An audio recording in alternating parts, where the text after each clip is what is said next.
హైదరాబాద్లో జరిగిన ఓ దారుణ ఘటన పలువురి హృదయాలను కలిచివేసింది. పాలు విరిగాయని ఓ మహిళను తన అత్తింటి వారు ప్రాణం పోయేలా కొట్టారు. ఈ ఘటన మధురానగర్ పరిధిలోని ఎల్లారెడ్డిగూడలో జరిగింది.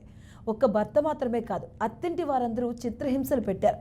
అత్త ఒకప్పటి కోడలేనని మరిచి మరి పైశాచికత్వాన్ని ప్రవర్తించింది. ఇక ఏ మహిళ ఇంతటి నరకం అనుభవించకుండా కూడదనిపించేంతగా కష్టం భరించింది ఆ ఇల్లాలు. ఇక అంతకు ముందు నుంచే ఈ రాకాసి మొక్క అదనపు కట్నం కోసం ఆమెను వేధిస్తున్నారు. ఇక ఈ నేపథ్యంలో పాలు విరిగాయని 3 రోజుల పాటు గదిలో బంధించి పైశాచికత్వంగా దాడి చేశారు. అనంతరం మీ కుమార్తె చనిపోయిందని ఆమె తల్లిదండ్రులకు ఫోన్ చేశారు. తన కూతురు మరణ వార్త విన్న తల్లిదండ్రులు గుండె విలిసేలా రోధిస్తూ కూతురి అత్తవారింటికి చేరుకున్నారు. అక్కడికి వచ్చి చూస్తే కూతురు ఇంకా ప్రాణాలతోనే ఉంది. వెంటనే కూతురిని బ్రతికించుకోవాలి అన్న తర్పణతో అమీర్పేటలోని ఓ ఆసుపత్రిలో చేర్పించారు.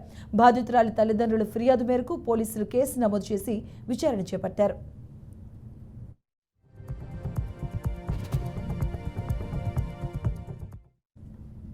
రైట్, ఇదే అంశానికి సంబంధించిన పూర్తి అప్డేట్స్ మా కరెస్పాండెంట్ చారి అందిస్తారు. చారి,